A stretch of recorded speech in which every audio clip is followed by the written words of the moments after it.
Welcome to youth education channel with Ashwini. So ಹೊಸ students ಯಾರ್ಯಾರು ನನ್ನ ವೀಡಿಯೋನ ನೋಡ್ತಿದ್ದೆ ಸಬ್ಸ್ಕ್ರೈಬ್ ಮಾಡಿ, ಲೈಕ್ ಮಾಡಿ, ಶೇರ್ ಮಾಡಿ, ದೆನ್ ಕಮೆಂಟ್ ಮಾಡಿ. ಸೊ ಇವತ್ತಿನ ಒಂದು ಸೆಕ್ಷನಲ್ಲಿ ನಾನು business studies first chapter explanation ಮಾಡ್ತಿದ್ದೇನೆ. ಜೊತೆಗೆ ವಿತ್ ಎಕ್ಸಾಮ್ಗೂ ಇವಾಗಲಿಂದನೇ ಪ್ರಿಪೇರ್ನ ನಾನು ಮಾಡಿಸ್ತಿದ್ದೀನಿ. ಸೊ ಫಸ್ಟ್ ಚಾಪ್ಟರ್ ಯಾರಿದೆ ಅಂತ ನೋಡೋಣ. ಆವಾಗಲೇ ನಾನು ಇಂದಿನ ವೀಡಿಯೋಸ್ಗಳಲ್ಲೆಲ್ಲ ನಾನು ಅಕೌಂಟ್ಸ್ ಆಗಿರ್ಬೋದು, ಬಿಸ್ನೆಸ್ ಆಗಿರ್ಬೋದು, ದೆನ್ ಸ್ಟ್ಯಾಟಿಸ್ಟಿಕ್ಸ್ ಆಗಿರ್ಬೋದು, ಯಾವ್ಯಾವ 2024-2025 ಸಂಬಂಧಪಟ್ಟಿರೋ ಸಿಲೆಬಸ್ ಯಾವ್ದಿದೆ ಅಂತ ಆಲ್ರೆಡಿ ಅಪ್ಲೋಡ್ ಮಾಡಿದ್ದೀನಿ, ಹೋಗಿ ನೋಡಿ. ದೆನ್ ಈ ಒಂದು ಸೆಕ್ಷನಲ್ಲಿ ನಾನು chapter 1 nature and significance of management first chapter. So ಬನ್ನಿ ಸ್ಟಾರ್ಟ್ ಮಾಡೋಣ. Chapter 1 nature and significance of management. So first ನಾವು ಸ್ಟಾರ್ಟ್ ಮಾಡೋಕ್ಕಿಂತ ಮುಂಚೆ ಮ್ಯಾನೇಜ್ಮೆಂಟ್ ಅಂತ ಅಂದರೆ ಏನು, ಮೀನಿಂಗ್, ಡೆಫಿನೇಷನ್ನ ಫಸ್ಟ್ ತಿಳ್ಕೊಳ್ಳೋಣ. Let's start the class. ನೀವು ಮ್ಯಾನೇಜ್ಮೆಂಟ್ ಅಂತ ಅಂದ ತಕ್ಷಣ ನಿಮ್ಮ ತಲೆಗೆ ಏನು ಬರ್ತಿದೆ? ಅದಕ್ಕಿಂತ ಇವಾಗ ಈ ಒಂದು ಚಾಪ್ಟರ್ ವೈಸಿಗೆ ಬಂದರೆ ಮೀನಿಂಗ್ ಆಫ್ ಮ್ಯಾನೇಜ್ಮೆಂಟ್. ಮ್ಯಾನೇಜ್ಮೆಂಟ್ ಅಂತ ಅಂದರೆ ಏನು? ಫಸ್ಟ್ ನೀವು ಏನೇ ಒಂದು ತಿಳ್ಕೊಳೋಕ್ಕಿಂತ ಮುಂಚೆ ಕರೆಕ್ಟಾಗಿ ಅರ್ಥ ಮಾಡ್ಕೊಳ್ಳಿ. ಮೀನಿಂಗ್ ಅಂತ ಅಂದರೆ ಬೇರೆ, ಡೆಫಿನೇಷನ್ ಅಂತ ಅಂದರೆ ಬೇರೆ. ಮೀನಿಂಗ್ ಅಂತ ಅಂದರೆ ನೀವೇನೋ ಅರ್ಥ ಮಾಡ್ಕೊಂಡಿರ್ತೀರೋ ಅದನ್ನು ನೀವು ತಿಳ್ಕೊಂಡು ಸಿಮಿಲರ್ ಆಗಿ ಬರೆಯೋದು. ಡೆಫಿನೇಷನ್ ಅಂತ ಅಂದರೆ ಏನು? ಪರ್ಟಿಕ್ಯುಲರ್ ಆಗಿ ಒಬ್ಬ ಆಥರ್ ಇರ್ತಾರೆ, ಅವ್ರ ಆಥರ್ ಏನು ಇರ್ತೀರೋ ನೀವು ಅದನ್ನೇ ಬರೀಬೇಕಾಗುತ್ತೆ. ಮೀನಿಂಗ್ ಅಂತ ಅಂದರೆ ಏನು? ನೀವು ಏನು ಅರ್ಥ ಮಾಡ್ಕೊಂಡಿರ್ತೀರೋ ಅದನ್ನು ಬರೆಯೋದು. Start the class. Management is a art of getting things done through others to achieve the specific goals with available resources. Management ಅಂತ ಅಂದರೆ ಏನು? ಮ್ಯಾನೇಜ್ಮೆಂಟ್ ಅನ್ನುವಂಥದ್ದು ಒಂದು ಕಲೆ ಅಂತ ಹೇಳಿದ್ದಾರೆ, ಅಂದರೆ ಒಂದು ಆರ್ಟ್. ಎಲ್ಲ ಒಬ್ಬ ಹ್ಯೂಮನ್ ಬೀಯಿಂಗ್ಸ್ಗೂ ಕೂಡ ಅವರಿಗೆ ಆಗಿರುವಂಥ ಒಂದು ಕಲೆ ಇದ್ದೇ ಇರುತ್ತೆ, ಕರೆಕ್ಟ್ ಅಲ್ವಾ? ಲೈಕ್ ಅದೇ ಥರ ಮ್ಯಾನೇಜ್ಮೆಂಟ್ ಅನ್ನುವಂಥದ್ದು ಒಂದು ಕಲೆ, ಮೀನ್ಸ್ ಅದೊಂದು ಆರ್ಟ್. ಎಲ್ಲರಿಗೂ ಅದು ಬರೋದಿಲ್ಲ. Some of the brilliant peoples are working hard ಪೀಪಲ್ಸ್ಗೆ ಮಾತ್ರ ಮ್ಯಾನೇಜ್ಮೆಂಟ್ ಮೀನ್ಸ್ ಕಂಟ್ರೋಲಬಿಲಿಟಿ ಸ್ಕಿಲ್ಸ್ ಬರುವಂಥದ್ದು ಅಂತ ಹೇಳ್ತಿದ್ದಾರೆ. Things done through others to achieve the specific goals ಅಂತ ಅಂದರೆ ಏನು?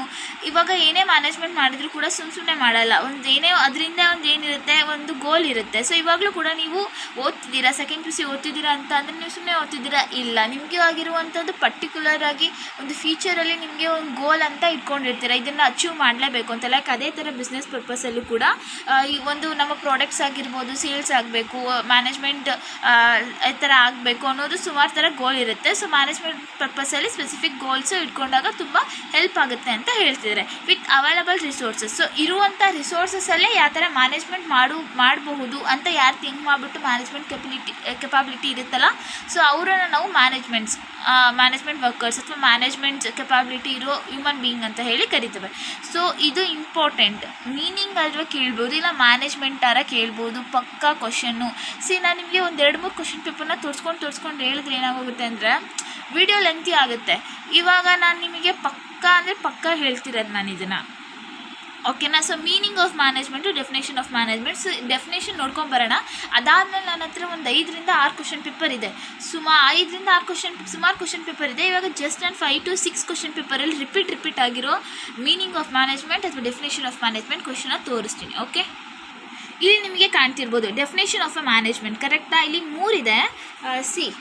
First one, second one, then third one. ಈ 3ರಲ್ಲಿ ಆದರೆ ಒಂದು ಬರಿಬೋದು. ಆವಾಗಲೇ ಹೇಳಿದ್ದೇನೆ, ಡೆಫಿನೇಷನ್ ಅಂತಂದರೆ ಪರ್ಟಿಕ್ಯುಲರ್ ಆಥರ್ ಹೇಳಿರ್ತಾರೆ ಅಂತ ಅಂದು. ಇಲ್ಲಿ ಆಥರ್ಸ್ಗಳಿದ್ದಾರೆ, ಇವ್ರ ನೇಮ್ಗಳು ಹಾಕೇ ಬರಿಬೇಕಾ? ನೇಮ್ ಮರ್ತೋದ್ರೆ ಏನು ಮಾಡೋದು? ನೇಮ್ ನಿಮಗೆ ಕಲೀರಿ, ಪರ್ಟಿಕ್ಯುಲರ್ ಆಗಿ ಬರೆಯೋಕ್ಕೆ ಬಂತು ಅಂದರೆ ಬರೀರಿ, ಇಲ್ಲ ಅಂದರೆ ಇದೇನಿದೆ ಅಲ್ಲ ಇದಿಷ್ಟೇ ಬರೀರಿ. ನೇಮೇ ಹಾಕಬೇಕು, ಅವ್ರು ಯಾರು ಹೇಳಿದ್ದಾರೆ ಅವ್ರನ್ನ ಹಾಕಲೇಬೇಕು ಅಂತೇನಿಲ್ಲ, ಹಾಕಿದ್ರೆ ತುಂಬ ಚೆನ್ನಾಗಿರುತ್ತೆ, ಇಲ್ಲ ಅಂದರೆ ಇಟ್ಸ್ ಓಕೆ. ಫಸ್ಟು ಇವಾಗ ಇದನ್ನ ಯಾರು ಹೇಳಿದ್ದಾರೆ ಅಂದರೆ ಆರ್ನೋಲ್ಡ್ ಕಾಂಟನ್ಸ್ ಅವ್ರು ಏನು ಹೇಳಿದ್ದಾರೆ ಅಂದರೆ ಇದನ್ನು ಹೇಳಿರುವಂಥದ್ದು ಡೆಫಿನೇಷನ್ನ. Management is a purpose of designing and maintaining an environment in which of individuals working together in groups effectively accomplish selected of aims. ಅಂದರೆ ಏನು? ಮ್ಯಾನೇಜ್ಮೆಂಟ್ ಅನ್ನುವಂಥದ್ದು ಒಂದು ಪ್ರೋಸೆಸ್, ಮೀನ್ಸ್ ನಡೀತಾನೆ ಇರುತ್ತೆ ಅದು. ಮತ್ತು of designing and maintaining an environment. ಅದು design ಮಾಡಿದೆ. ಡಿಸೈನ್ ಹೇಗೆ ಮಾಡುತ್ತೆ ಅಂತಂದರೆ ಇವಾಗ ಮ್ಯಾನೇಜ್ಮೆಂಟ್ ಯಾರು ಮಾಡೋದು? ಟಾಪ್ ಲೆವೆಲ್ ಮ್ಯಾನೇಜ್ಮೆಂಟ್ ಅವರೇ ಮಾಡೋದು. ಯಾರು ಕೆಳಗಡೆ ಇರೋರು ವರ್ಕರ್ಸ್ ಯಾರು ಮಾಡ್ತಾರಾ? ಇಲ್ಲ, ಟಾಪ್ ಲೆವೆಲ್ ಮ್ಯಾನೇಜ್ಮೆಂಟ್ ಅವರೇ ಮಾಡೋದು. ಅವ್ರು ಯಾವ ಥರ ವರ್ಕ್ಸ್ ಕೊಡ್ತಾರೋ ಅದನ್ನು ಡಿಸೈನ್ ಮಾಡಿಕೊಂಡು ಹಾಗೆ ಎನ್ವಿರಾನ್ಮೆಂಟಿಗೆ ಯಾವುದೇ ರೀತಿಯ ಹಾನಿ ಆಗದಿರೋ ಹಾಗೆ ನೋಡ್ಕೋತಾರೆ. ಹಾಗೆ ಇದು ಇಂಡಿವಿಜುವಲ್ಸಲ್ಲಿ ಒಂದೊಂದು ಸತಿ ಮ್ಯಾನೇಜ್ಮೆಂಟ್ನ ಇಂಡಿವಿಜುವಲಲ್ಲಿ sometimes it works, not all times. ಮ್ಯಾನೇಜ್ಮೆಂಟಲ್ಲಿ ಇಂಡಿವಿಜುವಲ್ಸ್ ಆಗಿ ವರ್ಕ್ ಮಾಡ್ಬೋದು, ಆದರೆ ಎಲ್ಲ ಟೈಮಲ್ಲೂ ಮ್ಯಾನೇಜ್ಮೆಂಟ್ನ ನಾವು ಇಂಡಿವಿಜುವಲ್ ಆಗಿ ಮಾಡೋದಕ್ಕೆ ಆಗಲ್ಲ. ಎರಡು ಕೈ ಸೇರಿದರೆ ಚಪ್ಪಾಳೆ ಅಂತಾರಲ್ಲ, ಲೈಕ್ ಅದೇ ಥರನೇ ಮ್ಯಾನೇಜ್ಮೆಂಟಲ್ಲಿ ಇಂಡಿವಿಜುವಲ್ ಆಗಿ ಮಾಡೋಕ್ಕಾಗಲ್ಲ. ಸಮ್ ಆಫ್ ಗ್ರೂಪ್ಸಲ್ಲಿ ಮಾಡಿಕೊಂಡು ಎಲ್ಲರೂ ಎಫರ್ಟಿಂದ ಮಾಡಿದರೆ ಮಾತ್ರ ನಾವು ಅಂದ್ಕೊಂಡಿರೋ ಗೋಲ್ಸ್ನ ನಾವು ರೀಚ್ ಮಾಡೋದಕ್ಕೆ ಆಗೋದು ಅಂತ ಹೇಳ್ತಿದ್ದಾರೆ ಯಾರು, 6 ಓಲ್ಡವರು. ಸೊ 3 ಇದೆ, 3ರಲ್ಲಿ ಅದರ 1 ಬರೀರಿ. ಸೊ ನಾನು ಆವಾಗಲೇ ಹೇಳಿದೆ ಕ್ವಶನ್ ಪೇಪರಲ್ಲಿ ಸುಮಾರು ಕ್ವಶನ್ ಪೇಪರ್ ರಿಪೀಟ್ ಆಗಿರೋ ತೋರಿಸ್ತೀನಿ ಅಂತಂದು. ರೀಸೆಂಟಾಗಿ ಇವಾಗ ನಿಮ್ಮ ಸೀನಿಯರ್ಸ್ ಬರ್ತಿದ್ದಾರಲ್ಲ, ಆ ಕ್ವಶನ್ ಪೇಪರ್ಸ್ಗಳೇ ಇದ್ದಾವೆ. ಸೊ ಅದನ್ನೇ ನಾನು ನಿಮಗೆ ಹೇಳ್ತೀನಿ ನೋಡಿರಿ, ತೋರಿಸ್ತೀನಿ. ಈಗ ನಿಮಗೆ ಕಾಣಿಸ್ತಿರ್ಬೋದು ಮಾಡೆಲ್ ಕ್ವಶನ್ ಪೇಪರ್ ಆಫ್ 2023-2024 ಇಲ್ಲಿದೆ ನೋಡಿ. ಡಿಫೈನ್ ಮ್ಯಾನೇಜ್ಮೆಂಟ್ ಎಷ್ಟು ಮಾರ್ಕ್ಸಿಗೆ? 2 ಮಾರ್ಕ್ಸಿಗೆ ಕೇಳಿದ್ದಾರೆ. ಇದೊಂದಾ district level second PUC mid term question paper of October 2023, ಅದರಲ್ಲೂ ಕೂಡ ಕೇಳಿದ್ದಾರೆ ನೋಡಿ. ಡಿಫೈನ್ ಮ್ಯಾನೇಜ್ಮೆಂಟ್ ಎಷ್ಟು ಮಾರ್ಕ್ಸಿಗೆ? 2 ಮಾರ್ಕ್ಸಿಗೆ ಕೇಳಿದ್ದಾರೆ. District level second PUC preparatory examination of ಜನವರಿ 2024, ಅದರಲ್ಲೂ ಕೂಡ ಕೇಳಿದ್ದಾರೆ, ತೋರಿಸ್ತೀನಿ ನೋಡಿ ಇಲ್ಲಿ. Define management 2 ಮಾರ್ಕ್ಸಿಗೆ. ಸೊ ನಾನು ಸುಮ್ಮನೆ ಇದು ಹೇಳ್ತಿದ್ದೀನಿ ಅಂತ ಅಂದ್ಕೊಬೇಡಿ, ಸುಮಾರು ಕ್ವಶನ್ ಪೇಪರ್ ರೆಫರ್ ಮಾಡೇ ನಾನು ಹೇಳ್ತಿರೋದು ನಿಮಗೆ. ಡಿಫೈನ್ ಮ್ಯಾನೇಜ್ಮೆಂಟ್ ಎಲ್ಲ ಅಂದರೆ ಮೀನಿಂಗ್ ಆಫ್ ಮ್ಯಾನೇಜ್ಮೆಂಟ್ ಕೇಳ್ತಾರೆ. ನೀವು ಸೀರಿಯಸ್ ಆಗಿ ಓದ್ಕೊಂಡ್ರೆ it is benefit for you only guys. Okay, ನಾನು ಸುಮ್ಮನೆ ಹೇಳ್ತಿಲ್ಲ, ಕ್ವಶನ್ ಪೇಪರ್ನ ರೆಫರ್ಸ್ಗಳು ಮಾಡಿ, ಸುಮಾರು ಕ್ವಶನ್ ಪೇಪರ್ನ ರೆಫರ್ಸ್ ಮಾಡಿ ನಾನು ನಿಮಗೆ ಹೇಳ್ತಿರೋದು. ಇಲ್ಲಿ ನೋಡಿ, ಸುಮಾರು ಕ್ವಶನ್ ಪೇಪರ್ನ ನಾನು ರೆಫರ್ ಮಾಡೇ ಹೇಳ್ತಿರೋದು. It's very important questions. So ಇವಾಗಲೇ ನೀವು ನೋಟ್ ಡೌನ್ ಮಾಡ್ಕೊಳ್ಳಿ. ಈಗ ಮೀನಿಂಗ್ ಆಯಿತು, ಡೆಫಿನೇಷನ್ ಆಯಿತು. ಸೊ ಮೀನಿಂಗು ಡೆಫಿನೇಷನ್ ಅರ್ಥ ಆಗಿತ್ತು ಅಂದರೆ ಅರ್ಥ ಆಯಿತು ಅಂತನಾರು ಹಾಕಿ, ಅವ್ರು ಅರ್ಥ ಆಗಿಲ್ಲ ಅಂತನಾರು ಹಾಕಿ, it's no problem. So comment ಮಾಡಿ, ಒಟ್ಟು ನಿಮಗೆ ಅರ್ಥ ಆಗ್ತಿದ್ದೀನೋ ಇಲ್ವೋ ಅಂತ ಸ್ವಲ್ಪ ನಂಗೆ ಗೊತ್ತಾಗಬೇಕಲ್ಲ, ಸೊ ಅದಕ್ಕೆ. ಸೊ ನೆಕ್ಸ್ಟ್ ಇವಾಗ ಕ್ಯಾರೆಕ್ಟರಿಸ್ಟಿಕ್ಸ್ ಹೋಗೋಣ. ಕ್ಯಾರೆಕ್ಟರಿಸ್ಟಿಕ್ಸಿಗೆ ಹೋಗೋಕ್ಕಿಂತ ಮುಂಚೆ ನಾನು ನಿಮಗೊಂದು ಇನ್ಫಾರ್ಮೇಷನ್ ಹೇಳಬೇಕು. ಸೊ ಇದು ನಿಮ್ಮ ಕಾಲೇಜ್ಗಳಲ್ಲೂ ಸುಮಾರು ಹೇಳ್ತಿರ್ತಾರೆ. ಒಂದು ಇಂಪಾರ್ಟೆನ್ಸ್ ಅಂತ ಕೇಳಿದಾಗ ಕ್ಯಾರೆಕ್ಟರಿಸ್ಟಿಕ್ಸ್ ಹಾಕಿರ್ತಾರೆ, ಒಂದು ಕ್ಯಾರೆಕ್ಟರಿಸ್ಟಿಕ್ಸ್ ಅಂತ ಕ್ವಶನ್ ಕೇಳಿದರೆ ಇಂಪಾರ್ಟೆನ್ಸ್ ಹಾಕಿರ್ತಾರೆ. Some of lot of difference ಇದೆ ಎರಡಕ್ಕೂ ಕೂಡ. ಸೊ ಅದನ್ನು ಅರ್ಥ ಮಾಡ್ಕೊಳ್ಳಿ. ಇಲ್ಲಿ ನಾನು ಒಂದು ಕಡೆ ಇಲ್ಲಿ ಬರೆದು ತೋರಿಸ್ತೀನಿ ನೋಡಿ. Characteristics or features. ಒಂದು ತಿಳ್ಕೊಬೇಕಾಗಿರೋದು ಏನಂದರೆ, ಈ ಪಾಯಿಂಟ್ಸ್ಗಳಿದ್ದಾವಲ್ಲ ಬ್ಲ್ಯಾಕ್ ಕಲರಲ್ಲಿ ಕಾಣ್ತಿದೆಯಲ್ಲ, ಈ ಪಾಯಿಂಟ್ಸ್ಗಳನ್ನ ಚೆನ್ನಾಗಿ ನೀವು ಅರ್ಥ ಮಾಡಿಕೊಂಡು ಬಾಯಟ್ ಮಾಡ್ಕೊಳ್ಳಿ. ನಾಟ್ ಫಾರ್ ಬಾಯಟ್, ಅರ್ಥ ಮಾಡಿಕೊಂಡು ಬಾಯಟ್ ಮಾಡ್ಕೊಳ್ಳಿ, ಕ್ಲೀನಾಗಿ ಕಲ್ತ್ಕೊಳ್ಳಿ. ನೀವು ಇದನ್ನ ಮೇನ್ ಪಾಯಿಂಟ್ಸ್ ಕ್ಲೀನಾಗಿ ಬರೆದ್ರಿ ಅಂದರೆ ಒಳಗಡೆ ಇರೋ ಇನ್ಫಾರ್ಮೇಷನ್ ಜಾಸ್ತಿ ನೋಡೋಲ್ಲ ಕರೆಕ್ಷನ್ ಮಾಡೋರು. Main points is very important. First 4 points ಕರೆಕ್ಟಾಗಿ ಬರೆದಿದ್ದೀರಾ, they give 4 marks. First 8 marks ಕರೆಕ್ಟಾಗಿ ಬರೆದಿದ್ದೀರಾ, ದೇ ಗಿವ್ 8 ಮಾರ್ಕ್ಸ್. ಬಟ್ ಯಾವಾಗ ಔಟ್ ಆಫ್ ಔಟ್ ಬರೋ ರೇಂಜಲ್ಲಿ ಇತ್ತು ಅಂದಾಗ ಮಾತ್ರ ಒಳಗಡೆ ನೋಡ್ತಾರೆ. ಸೊ ಥಿಂಕ್ ಮಾಡಿ ಕ್ಲೀನಾಗಿ ಫಸ್ಟ್ ಮೇನ್ ಪಾಯಿಂಟ್ಸ್ನ ಅರ್ಥ ಮಾಡ್ಕೊಳ್ಳಿ. ಮೇನ್ ಪಾಯಿಂಟ್ಸ್ ಕ್ಲೀನಾಗೆ ಬರೆದ್ರಿ ಅಂದರೆ ನಾನು ಹೇಳ್ತಿರೋ ಮೇನ್ ಪಾಯಿಂಟ್ಸ್ನ ಕರೆಕ್ಟಾಗಿ ಏನಿದೆ ಅದನ್ನೇ ಬರೀಬೇಕು. ಒಳಗಡೆ ಇರೋದು ಇವಾಗ ನಾನು ಹೇಳ್ತಿದ್ದೀನಿ, ಇವಾಗ ನಿಮಗೇನು ಅರ್ಥ ಆಗುತ್ತೋ ಅದನ್ನು ಬರೀರಿ. ಓಕೆ ಕೇಳಿಸ್ಕೊಳ್ಳಿ ಕ್ಲೀನಾಗೆ. So management is an goal oriented process ಅಂತ ಹೇಳಿದ್ದಾರೆ. ಹೌದು, ಮ್ಯಾನೇಜ್ಮೆಂಟ್ ಅನ್ನುವಂಥದ್ದು ಒಂದು ಗೋಲ್ ಓರಿಯೆಂಟೆಡ್ ಪ್ರೋಸೆಸ್. ಯಾಕೆ ಅಂತಂದರೆ ಒಂದು ಮ್ಯಾನೇಜ್ಮೆಂಟ್ ಆಗಿರ್ಬೋದು, ಒಂದು ಬಿಸ್ನೆಸ್ ಆಗಿರ್ಬೋದು, ಸುಮ್ಮನೆ ಯಾವುದೂ ಕೂಡ ಕೆಲಸ ಮಾಡೋದಿಲ್ಲ.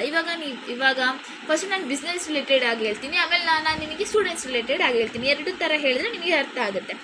ಇವಾಗ ಫಾರ್ ಎಕ್ಸಾಂಪಲ್, ಈಗ ಮ್ಯಾನೇಜ್ಮೆಂಟ್ ಅವ್ರು ಮಾಡ್ತಿದ್ದಾರೆ ಅಂತಂದರೆ ಸುಮ್ಮನೆ ಮಾಡ್ತಾರಾ? ಇಲ್ಲ. ಟಾಪ್ ಲೆವೆಲ್ ಮ್ಯಾನೇಜ್ಮೆಂಟ್ ಅಂದರೆ ಯಾರು ಇರ್ತಾರಲ್ವಾ, ಸೊ ಅವ್ರು ಏನು ಮಾಡ್ತಾರೆ, ಅವ್ರಿಗೆ ಒಂದು ಗೋಲ್ ಇರುತ್ತೆ. ಇವಾಗ 2 ವರ್ಷದಲ್ಲಿ ನಾನು 2 ಲಕ್ಷ ನನಗೆ ಪ್ರಾಫಿಟ್ ಬರಬೇಕು, ಇಲ್ಲಾಂದರೆ 5 ಲಕ್ಷ ಪ್ರಾಫಿಟ್ ನನಗೆ ಬರಬೇಕು, ನನ್ನ ಪ್ರಾಡಕ್ಟು ಎಲ್ಲರಿಗೂ ಕೂಡ ರೀಚ್ ಆಗಬೇಕು.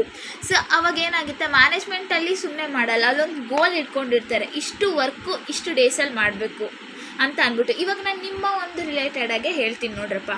ಇವಾಗ ಸ್ಟೂಡೆಂಟ್ಸಾಗಿ ನೀವಿದ್ದೀರಾ, ಇವಾಗ ನಿಮಗೆ ಒಂದು ಗೋಲ್ ಇರುತ್ತೆ. ಇವಾಗ 12th ಮೀನ್ಸ್ ಸೆಕೆಂಡ್ PUC ಓದ್ತಿದ್ದೀರಾ. ಇವಾಗ ನಾನು ಚೆನ್ನಾಗಿ ಲೈಫ್ ಫ್ಯೂಚರಲ್ಲಿ ಚೆನ್ನಾಗಿರಬೇಕು, ಸೆಕೆಂಡ್ PUCಲಿ ಇಷ್ಟು ಸ್ಕೋರ್ ಆಗಬೇಕು, ಇಷ್ಟು ಡೇಸಲ್ಲಿ ಇಷ್ಟು ನಾನು ಓದಿ ಮುಗಿಸ್ಬೇಕು, ಇಷ್ಟು ಚಾಪ್ಟರ್ಸ್ ಕವರ್ ಮಾಡಬೇಕು ಅನ್ನೋದಿರುತ್ತಲ್ಲ, ಒಂದು ಗೋಲ್ ಇಟ್ಕೊಂಡಿರ್ತೀರ. ಗೋಲ್ ಇಟ್ಕೊಂಡು ಸುಮ್ಮನೆ ಕೂತ್ಕೊಂಡ್ರೆ ಅದಾಗದೇ ಆಗುತ್ತಾ? ಇಲ್ಲ. ಏನು ಮಾಡಬೇಕು ನೀವು? You want to make hard work ಮಾಡಬೇಕು, ಎಫರ್ಟ್ ಮಾಡಬೇಕು. ಲೈಕ್ ಅದೇ ಥರ ಬಿಸ್ನೆಸ್ಸಲ್ಲೂ ಕೂಡ ಎಫರ್ಟು ಎಲ್ಲ ಹಾಕಿದರೆ ಮಾತ್ರ ಗೋಲ್ ರೀಚ್ ಆಗೋದಕ್ಕೆ ಸಾಧ್ಯ. ಇದೊಂದು ಗೋಲ್ ಓರಿಯೆಂಟೆಡ್ ಮ್ಯಾನೇಜ್ಮೆಂಟ್ ಈಸ್ ಅದೊಂದು ಗೋಲ್ ಓರಿಯೆಂಟೆಡ್ ಪ್ರೋಸೆಸ್ ಅಂತ ಹೇಳ್ತಿದೆ. Okay, next management is all pervasive ಅಂತ ಅಂದರೆ it is a wild scope, ಅಂದರೆ ಜಾಸ್ತಿ ಅಂತ ಅರ್ಥ. ಎಲ್ಲ ಕಡೆನೂ ಮ್ಯಾನೇಜ್ಮೆಂಟ್ ಅಂತ ಅಲ್ಲ. ಸೊ ಇಲ್ಲಿ ಮ್ಯಾನೇಜ್ಮೆಂಟ್ನ ನಾವು ಇಲ್ಲಿ ಕಾಣ್ತೇವೆ. ಸೊ ಇಲ್ಲಿ ನಾನು ಇಲ್ಲಿ ತೋರಿಸ್ತಿದ್ದೀನಿ. ಇಲ್ಲಿ ಎಕ್ಸ್ಪ್ಲನೇಷನ್ಸ್ ಬೇಕಾದ್ರೆ ನೋನಾಗೂ ಬರಿಬೋದು, ಇಲ್ಲಾಂದರೆ ನಾನು ಇನ್ನೂ ಸ್ವಲ್ಪ ಕೆಲವು ದಿನಗಳಲ್ಲಿ ನನ್ನ ಹತ್ರ ಸ್ವಲ್ಪ ಮೆಟೀರಿಯಲ್ಸ್ ಇದೆ. ಸೊ ಆ ಮೆಟೀರಿಯಲ್ಸಲ್ಲಿ ಸ್ವಲ್ಪ ಈಸಿಯಾಗಿ ಪಾಯಿಂಟ್ಸ್ ಇದೆ, ಸೊ ಅದರಲ್ಲೂ ನಾನು ಎಕ್ಸ್ಪ್ಲೈನ್ ಮಾಡಿ ಕೊಡ್ತೇನೆ. ಸೊ ನೆಕ್ಸ್ಟ್ ಪಾಯಿಂಟ್ ಹೇಳೋದಾದರೆ, so management is a multi dimensional ಅಂತ ಕೂಡ ಹೇಳಿ ಕರೀತಾರೆ. ಸೊ ಮಲ್ಟಿ ಡೈನಾಮಿಷಿಯಲ್ ಅಂತ ಅಂದರೆ ಏನು, ಇಟ್ ಡಿಫ್ರೆಂಟ್ ಟಾಸ್ಕ್ಸ್ ಅಂತ ಹೇಳಿ ಕರೀತಾರೆ. So management is a multi dimensional ಅಂದರೆ it is a different task. So ಇದರಲ್ಲಿ ನಾವು 3 ಟೈಪ್ಸ್ ನೋಡ್ತೇವೆ. ಒಂದು ಮ್ಯಾನೇಜ್ಮೆಂಟ್ ಅನ್ನುವಂಥದ್ದು ವರ್ಕ್ಸ್ ಅಂತ ಅಂದರೆ ಏನು, ಇಲ್ಲಿ ಟಾಪ್ ಲೆವೆಲ್ ಮ್ಯಾನೇಜ್ಮೆಂಟ್ ಅವ್ರು ಏನು ಮಾಡಿರ್ತಾರೆ ಅಂತ ಅಂದರೆ, ಸೊ ವರ್ಕ್ಸ್ನ ಅಲಾಟ್ ಮಾಡಿರ್ತಾರೆ. ಯಾರಿಗೆ, ಲೇಬರ್ಸ್ಗಳಿಗಾಗಿರ್ಬೋದು, ಎಲ್ಲ ಆಗಿರ್ಬೋದು, ಕರೆಕ್ಟಾಗಿ ನಡೀತಿದೆಯಾ, ಸೊ ವರ್ಕ್ಸ್ ಎಲ್ಲರೂ ಕ್ಲೀನಾಗಿ ಮಾಡ್ತಿದ್ದಾರಾ, ಸೊ ಅಲಾಟ್ ಮಾಡಿರೋ ವರ್ಕ್ಸ್ನ ಕ್ಲೀನಾಗಿ ಸಬ್ಮಿಟ್ ಮಾಡ್ತಿದ್ದಾರಾ ಅನ್ನುವಂಥದ್ದು. So next point management of people ಅಂತ ಅಂದರೆ, ಪೀಪಲ್ ಮೀನ್ಸ್ ನನ್ ಅದರ್ ದ್ಯಾನ್ ಲೇಬರ್ಸ್ ಅಂತ ಅಂದು. ಸೊ ಲೇಬರ್ಸ್ ಎಲ್ಲ ಕ್ಲೀನಾಗಿ ವರ್ಕ್ ಮಾಡ್ತಿದ್ದಾರಾ ಅನ್ನೋದು ಬರುತ್ತೆ.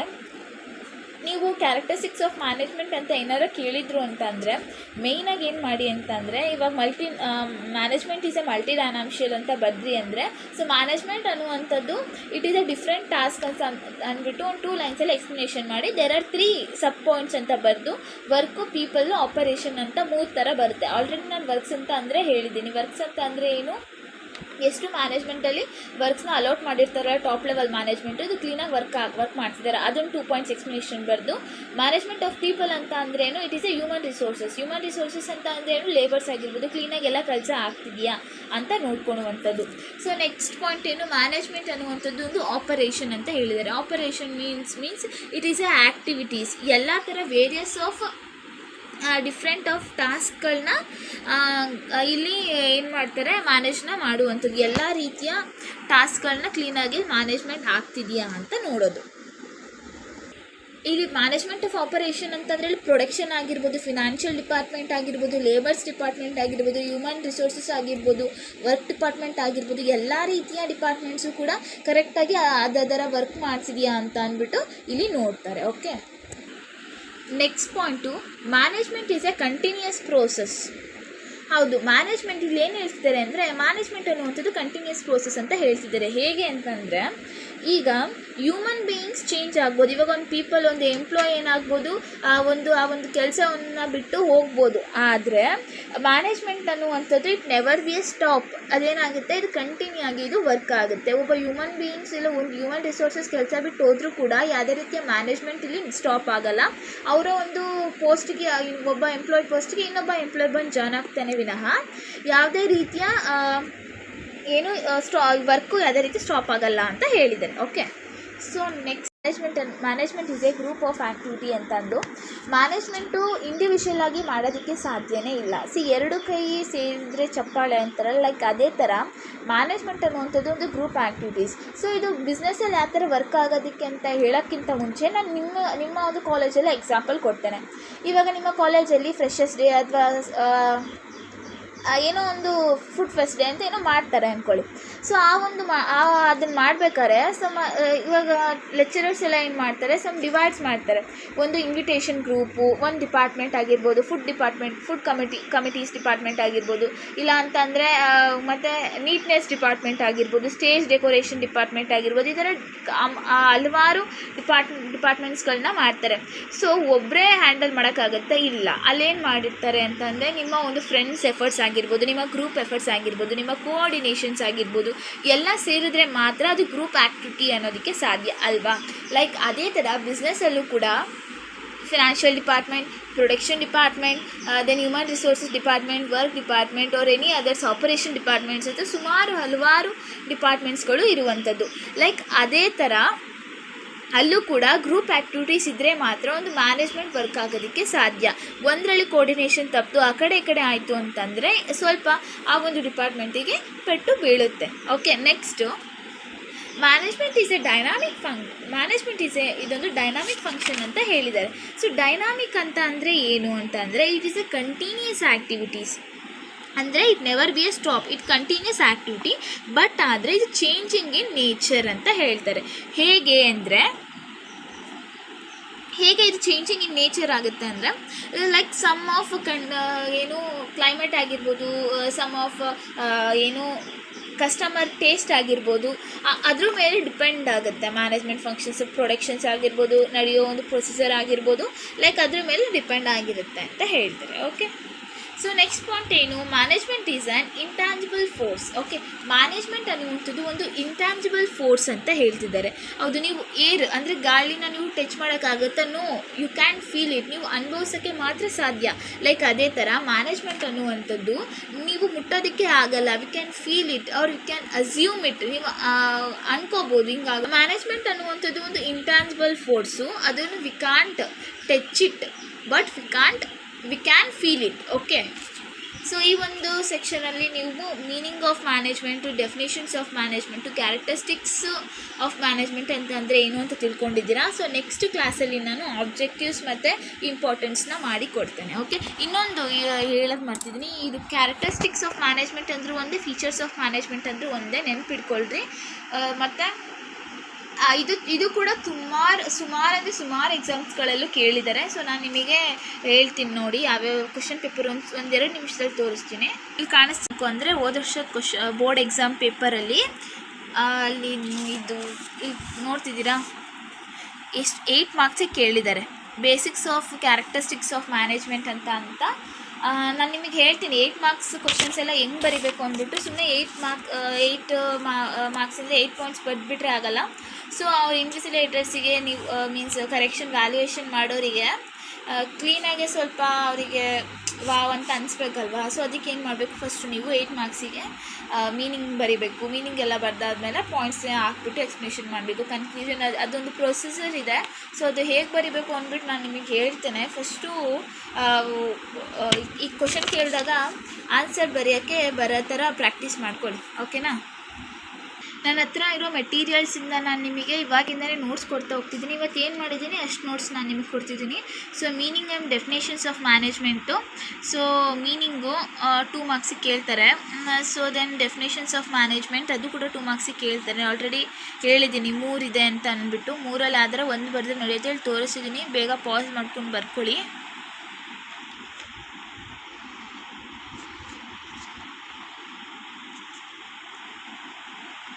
ನಿಮಗೆ ಕಾಣ್ತಿರ್ಬೋದು ಕ್ಯಾರೆಕ್ಟರಿಸ್ಟಿಕ್ಸ್ ಆಫ್ ಮ್ಯಾನೇಜ್ಮೆಂಟು 8 ಮಾರ್ಕ್ಸಿಗೆ ಕೇಳಿದ್ದಾರೆ. ಸೊ ಅದ್ರದ್ದು ಒಳಗಡೆ ಏನೇನಿದೆ ಅಲ್ಲ, ಮೀನ್ಸ್ ಎಕ್ಸ್ಪ್ಲನೇಷನ್ಸು. ಸೊ ನಿಮಗೆ ಅದು ಎಲ್ಲಿಂದ ಎಲ್ಲಿ ಪಾಯಿಂಟ್ವರೆಗೂ ಬೇಕು ಅಂತ ನೋಡ್ಕೊಳ್ಳಿ. ಸೊ ಇಲ್ಲ ಅಂದರೆ ನಿಮಗೆ ಬರೆಯೋಕ್ಕಾಗ್ತಿಲ್ಲ ಅಂದರೆ ಇವಾಗ ನಾನು ಎಷ್ಟು ತನಕ ಏನು ಹೇಳಿದೆ ನೋಡಿ ಎಕ್ಸ್ಪ್ಲನೇಷನ್ನ ಇಂಗ್ಲೀಷಲ್ಲಿ ಬೇಕಾದ್ರೆ ನೀವು ಟ್ರಾನ್ಸ್ಲೇಟ್ ಮಾಡ್ಕೊಂಡು ಬರಿಬೋದು. ಸಮ್ ಪಾಯಿಂಟ್ಸ್ನ ನೀವು ಇಲ್ಲಿಂದನೂ ತೊಗೋಬೋದು. ಓಕೆ, 8 ಮಾರ್ಕ್ಸಿಗೆ ಆನ್ಸರ್ ಇವಾಗ ನಾನು ತೋರಿಸಿದ್ದೇನಿಲ್ಲ, ಈ ಥರ ಬರೀಬೇಕು. ಅನ್ನುವಂಥದ್ದು ಅಂದರೆ ಏನು, ಮೀನಿಂಗ್ನ ಫಸ್ಟು ಬರೀತೀರಾ, ಫಸ್ಟು ಒಂದು ಲೈನಲ್ಲಿ ಬರೀಬೇಕು. 8 ಮಾರ್ಕ್ಸಿಗೆ ಹೆಂಗೆ ಬರೆಯೋದು ಅಂತ ಇವಾಗಲೇ ಹೇಳ್ತಿದ್ದೀನಿ. ಒಂದು ಲೈನಲ್ಲಿ ಬರೀಬೇಕು. ಅದೆಲ್ಲ ಆದ್ಮೇಲೆ ಕ್ಯಾರೆಕ್ಟರಿಸ್ಟಿಕ್ಸ್ ಆಫ್ ಮ್ಯಾನೇಜ್ಮೆಂಟ್ ಎಷ್ಟಿದ್ದಾವೆ ಅಂತ ಅಂದ್ಬಿಟ್ಟು ಅಷ್ಟು ಬರೆದು ಸ್ವಲ್ಪ ಎಕ್ಸ್ಪ್ಲೈನ್ ಮಾಡಿ 2-3 ಲೈನ್ಸಲ್ಲಿ. ಅದೆಲ್ಲ ಆದಮೇಲೆ ಲಾಸ್ಟಲ್ಲಿ ಕನ್ಕ್ಲೂಷನ್ ಅಂತನಾರ ಹಾಕಿ, ಇಲ್ಲಾಂದರೆ ದಸ್ ಅಂತ ಹಾಕಿಬಿಟ್ಟು ಕನ್ಕ್ಲೂಷನ್ ಥರ ನೀವು ಬರೀಬೇಕು. ಈ ಥರ ಐ ಹೋಪ್ ಈ ಕ್ಲಾಸಲ್ಲಿ ನಿಮಗೆ meaning, definitions, then characteristics of management, some of important ಥಿಂಗ್ಸ್ನ ನಾನು ಹೇಳ್ಕೊಟ್ಟಿದ್ದೀನಿ ಅಂತ ಅಂದ್ಕೊತೀನಿ. ಸೊ ನಿಮಗೂ ಅದು ಅರ್ಥ ಆಗಿದೆ ಅಂತ. ಸೊ ನನ್ನ ಕ್ಲಾಸ್ ನಿಮಗೆ ಅರ್ಥ ಆಗಿತ್ತು ಅಂತ ಅಂದರೆ ಸಬ್ಸ್ಕ್ರೈಬ್ ಮಾಡಿ, ಲೈಕ್ ಮಾಡಿ, ಶೇರ್ ಮಾಡಿ, ದೆನ್ ಕಮೆಂಟ್ ಮಾಡಿ, ನಿಮ್ಮ ಫ್ರೆಂಡ್ಸಿಗೂ ಕೂಡ ಶೇರ್ ಮಾಡಿ.